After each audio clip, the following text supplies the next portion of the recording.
Mark continued to laugh in my ear. So if you back out, she's gonna rip you apart like soggy toilet paper. And if you keep your word, everyone's gonna think you're some kind of pedo freak.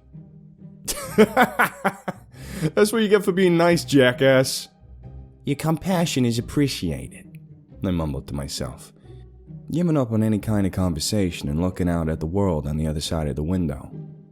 A little while later, we were pulling up to this crummy-looking joint with the words, "Worst Hotel," flashing in dying neon lights. Hey, give me the baggie with the booger hooks in it, Mark said, pointing at the glove box. So I reach in and pull out the plastic bag with the 2 fingers in it and hand them to him. Got one, he said to the 2 guys behind the front desk, slamming the body bag down on the counter. Pay up. Jeez, Pete, another one? We don't normally get this many in a month from all over the world. The shorter, chubbier one with curly red hair said to the taller one with greasy black hair that covered the top of his eyes. They both looked more like they were working at a Blockbuster or something, not a hotel. Deal's a deal, I guess, the tall one replied, reaching behind the desk and producing a large billet of gold that he dropped next to the fingers with a soft metallic thud. No, hey, hold on. What's this shit? What am I expected to do with this? I can't buy beer with this. First American don't fucking take gold bars, Mark complained, pushing the billet back towards the 2 boys. Tall one groaned, picking up the billet and setting it back behind the desk before plopping stacks of $100 bills in its place on the counter. Whoa! I shouted. So you guys expect me to believe you just keep goddamn gold bars and wads of cash behind the desk like that ain't shit? You ain't worried about people coming in here and robbing your asses? Once I was done speaking, they all paused for a second before bursting out in laughter. Then Mark spoke up. You know what the biggest problem they'd have with someone trying to rob this place? No, what? Cleaning up what's left of them. If anything, he said with a smirk. Remember when you first started? The people I told you to absolutely avoid fucking with under any and all conditions. Tell me, what are they wearing? He asked, pointing at the 2 boys behind the desk. That's when I stopped and noticed the first time what he was talking about. Black shirts with gold trim. The same clothes that Broad was wearing that had Mark and Danny shaking in their boots at the goblin fights. As I realized that, I heard something. Loud, heavy thuds that shook the floor under my feet. I turned to face the source of the noise in time to see a colossal thing duck under the doorway and into the lobby. It was huge. I'm like 6'3" and I had to look straight up to see the bottom of his chin. It was as wide as a barn and had deep orange skin that looked like you could grind metal on it. And its hair was long and red, and thick as electrical cord in some places. Oh, hey, Vort, back already? The shorter guy behind the desk spoke up to him. When the thing spoke back, all I could hear was some kind of gravelly rumbling I could feel vibrate in my chest. But the guy seemed to understand because he added, Yeah, they're all waiting for you in the living area. The orange monster just answered with a slow wave and made his way down another hall, leading away from the lobby. What the fuck was that? I yelled as he left. Another employee. The shorter guy answered casually. Now, you're asking about someone robbing us? Jesus Christ, what kind of place is that? I asked myself out loud in the van after we left. A much, much more important place than you think. Mark answered cryptically before his phone started to ring. Oh, hey, speak of the devil. Literally. What's that supposed to mean? I asked, so he held up his ringing phone to show me Abigail's name on the screen. Hello, Miss Abigail, what can I do for you? Oh, okay. Yeah, I understand. I know the routine. Yes, ma'am. We'll get it taken care of. He spoke into the phone before hanging up with a grim look on his face. Okay, kid, I'm gonna drop you off at the shop and the rest of us are gonna go take care of this thing. Whoa, why are you suddenly leaving me out of things? You don't think I can handle this? I said indignantly. I know you can't handle this. What I'm about to have to do is the dirtiest part of the dirty work, Inc. And I know you ain't up for it. By then I had already dug my heels in, so I wasn't taking no for an answer. Don't give me that shit. I'm not some green pissant. And you damn sure ain't leaving me sitting at home like some kid whilst mommy and daddy do grown-up shit. Alright. You just remember that you said that in a little while when you regret your decision. Hey, what the shit? I shouted as well as drove up to an old shack of a house far out in nowheres. Standing outside were two guys dressed in all white, same as the two from the goblin fights earlier that day. Easy. We're on neutral ground right now. They gave the tip-off that brought us out here. He explained as he pulled to a stop a few feet away from them. What the hell could be going down that has you all tender and mild around two of the guys you just went after like a badger on a crank a few hours ago? Alright, look. Even in this business, there's some shit that's off limits. Completely and absolutely off limits. Most everyone agrees on that shit. When someone gets it in their head to do it anyway, well then everyone else enters into an armistice until the issue gets dealt with. You understand? He asked once he was done explaining. I think so. But what is it that... You're about to find out. Mark interrupted me as Chris and Johnny pulled up behind us, followed closely by the super Asian they say is named Han in his pickup truck. Oh shit, this is about to get serious. I mumbled as Chris handed me the rifle and vest Mark gave me.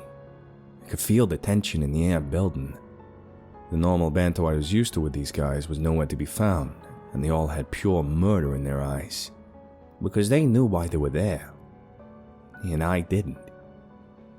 Finally, Mark walks over to the angel guys and says something to them. Everyone in there's a vampire for sure, right? And the closest one to him answers. We were working over one of their tamer mainstream brothels across the city, and one of them tipped us off on this place, if we take it easy on him. We didn't. The guy in white said with his own scowl to match Mark's and everyone else's. You been in yet? Mark asked, to which the guy shook his head. Alright then. Muscles. You sneak around back, and if any of them try to make a break for it out the rear. You Asians are good at math, right? Do some division. Don't kill him if you can avoid it. With a small nod, Han pulled out a large blade out of his case and vanished into the shadows of the alleyway beside the house without so much as a sound. By then I was starting to get anxious. I'd never seen them so serious about anything before. And working with people we had an on-site kill order for. Goddamn, Mark was right. I was already regretting it. But not as much as I would. Okay, everybody on me. You two, he said, pointing to the angel guys. The faster and harder that door comes off its hinges, the better. You know the right knock? They nodded and took their place on the porch in front of the door. After that, Mark ordered Johnny to cover the door with one of the angel guys who stayed back with him just in case anyone slipped past the rest of us. Once everything and everyone was in place, Mark gave the signal and put his finger in the ring of something in his hands. The two angel guys gave the door a soft knock in a certain pattern and waited for a voice to ask for a password from behind it. What's the pass? BAM! The voice was cut short as they hammered into the door and sent pieces flying into the center of the room like shrapnel, before Mark yanked the pin on the object he'd been holding and tossed it in before ducking back behind the wall. A flashbang. The sound from the detonation even made my ears ring from outside, and that's when we all stormed in. In among the chaos, I managed to keep a level head and do what they told me to. Shoot the head, and in the short time they're unconscious, cuff him. 2 sets of hands and 2 sets of feet. Hands and feet, and then hands 2 feet after that. It was all over in seconds, but felt like forever. But the figurative and literal dust finally settled as we got control over the place. Okay, so now can someone please tell me what's going on? I asked once Han reported from outside that he caught a couple that tried to bolt. Mark looked at me for a second and sighed as he led me over to a closed door. Abigail told you what happened to her, right? He asked in a deathly serious tone. About what she's been going through? I felt my gut tighten as I nodded, and Mark pushed open the door to reveal an almost empty room with a concrete floor and tile walls. On one side was a water hose, and in the middle was a drain the floor made a gentle slope into. And on the far side was a middle-aged woman. No clothes on, huddled in the corner with a heavy chain around her neck. Then he walked me over to the next door and pushed it open. The room was the same except the woman looked to be in her early 20s, and the floor was still painted what I saw was fresh blood. Then he led me over to the next door. Inside was this girl that couldn't have been 18 yet. See the pattern? Mark asked as he looked down to the 2 remaining doors. No. Oh, no. Don't tell me. I whispered in a trembling voice as the ringing in my ears finally started to go away. And I could finally hear the muffled crying from the far door. The next thing I knew, I was outside, violently puking over the side of the porch into the bushes with Johnny patting me on the back. Let it out. Most of us do the same thing. You guys puked your guts out the first time too? I tried asking between retches, but Johnny pushed me to the side and vomited right next to me. I still do. Every time. He groaned, wiping his face with a handkerchief. Mark can hold it together, and I don't know how. He's got the worst job of it all.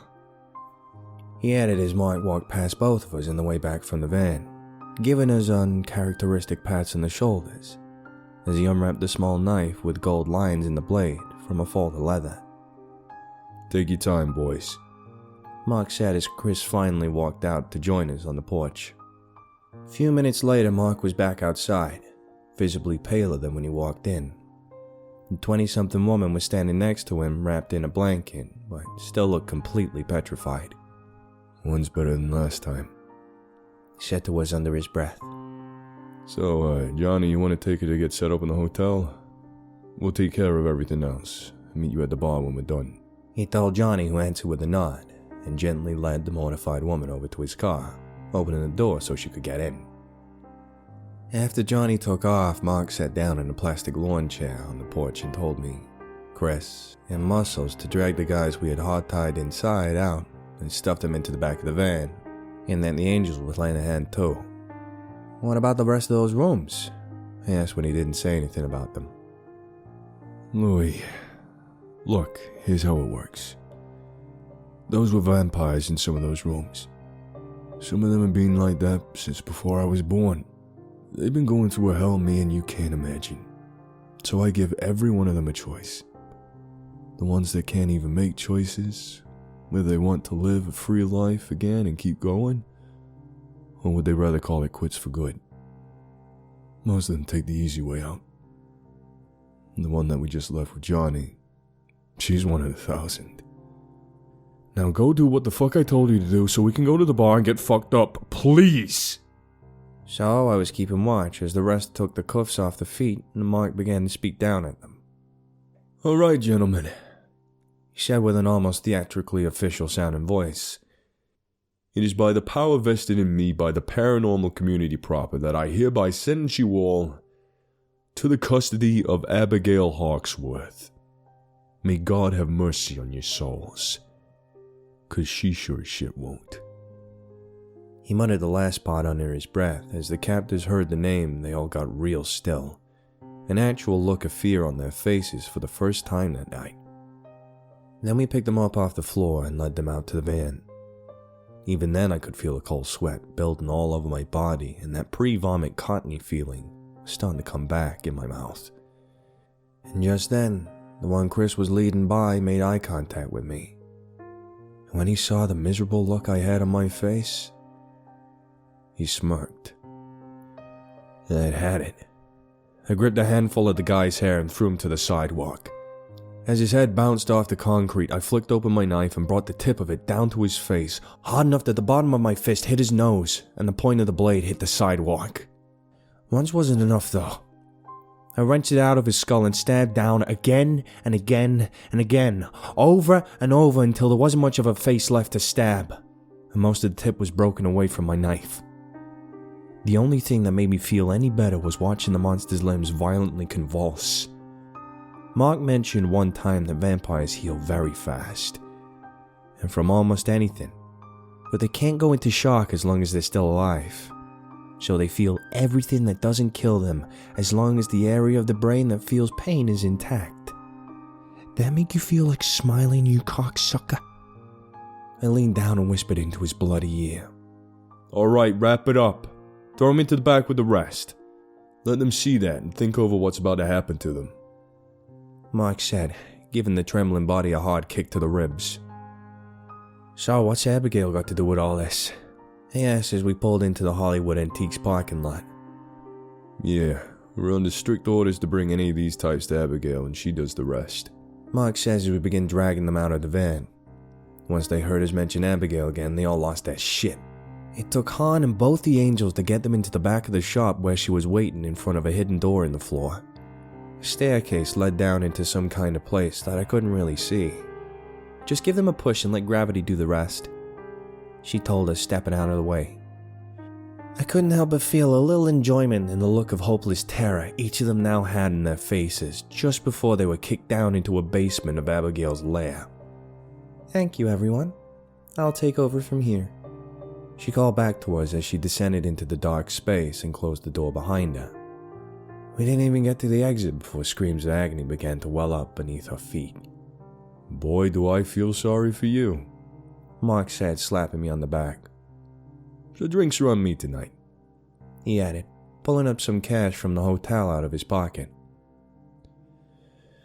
A couple hours later, and many drinks in, Mark was leaning back on his chair against the wall, his fingers poking out through the bullet hole in his sweater. Hey, look, looks like my dick's out, he said with a slight drunken chuckle. But the empty, miserable look never left his eyes, or anyone else's, as we all laughed quietly along with him. We all just took another drink before falling back into the uncomfortable silence.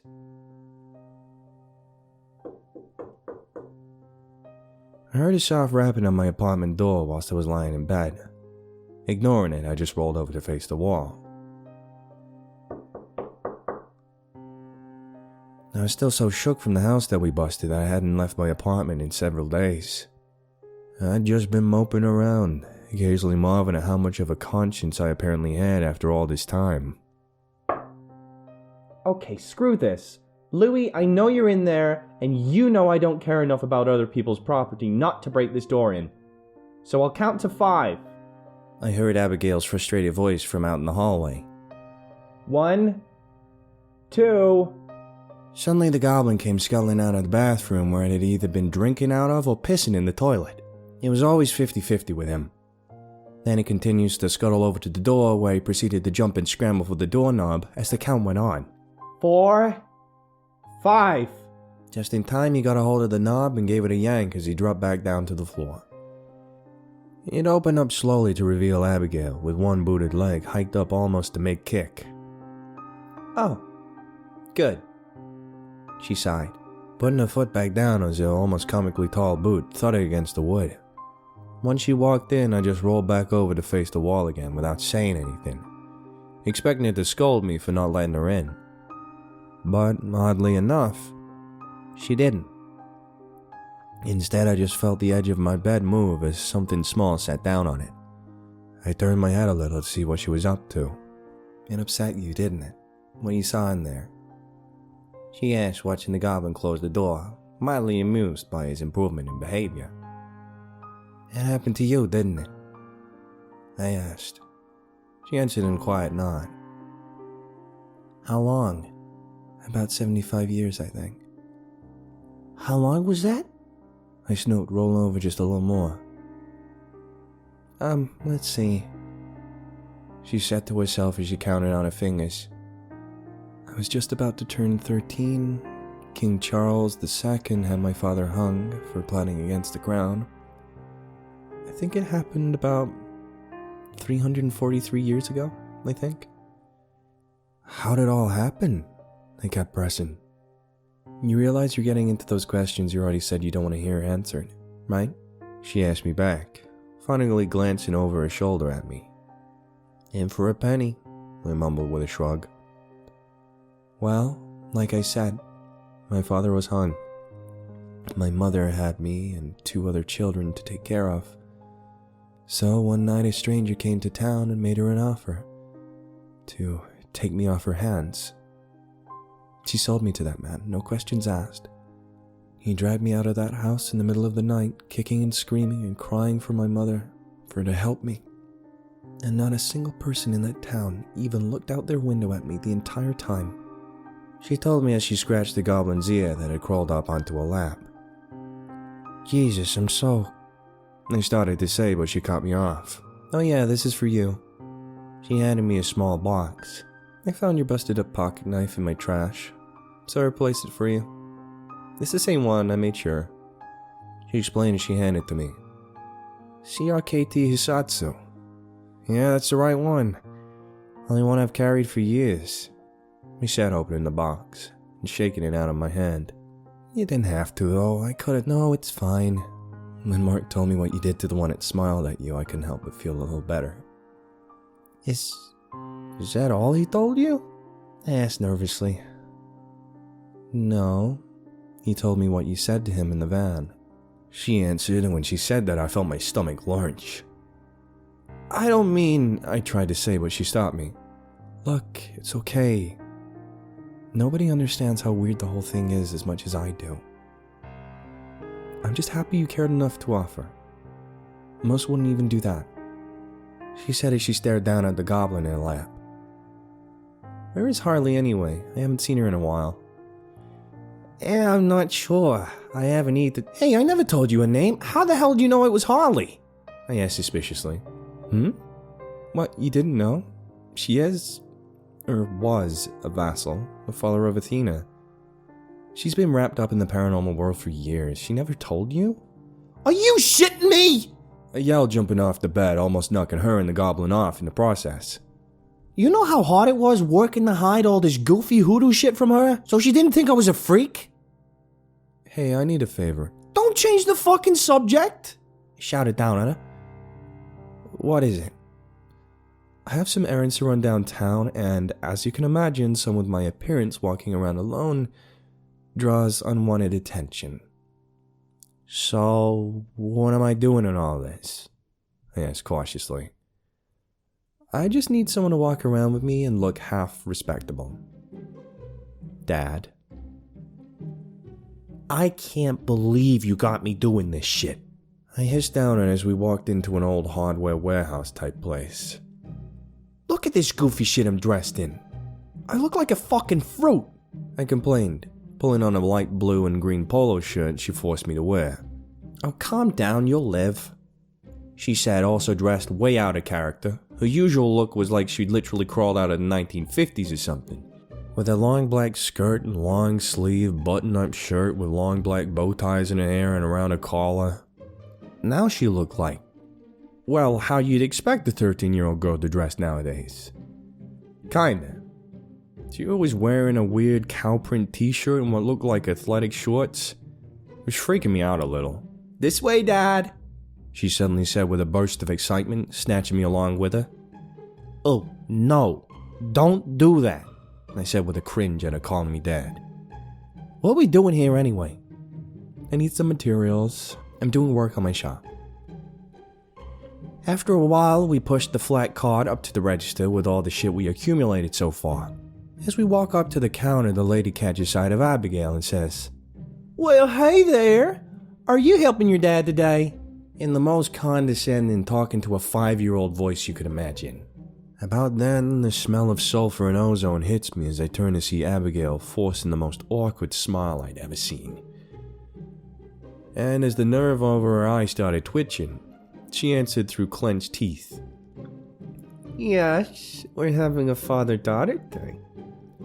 You could hear the fury in her voice, so I decided to pay the lady as fast as we could before all hell broke loose in the hardware store. Here's your wallet, I said, passing her a billfold as we sat down in the van after packing everything in the back. I hate that. I really hate it, she said softly, just staring at the floorboard. What, when people talk to you like a kid? Yeah. I'm older than they'll ever be. And they talk to me like... Never mind. Let's go back to the shop and drop this stuff off. She gave up, taking a small bottle of what I could tell by the smell was sunblock, and rubbed some on her cheeks.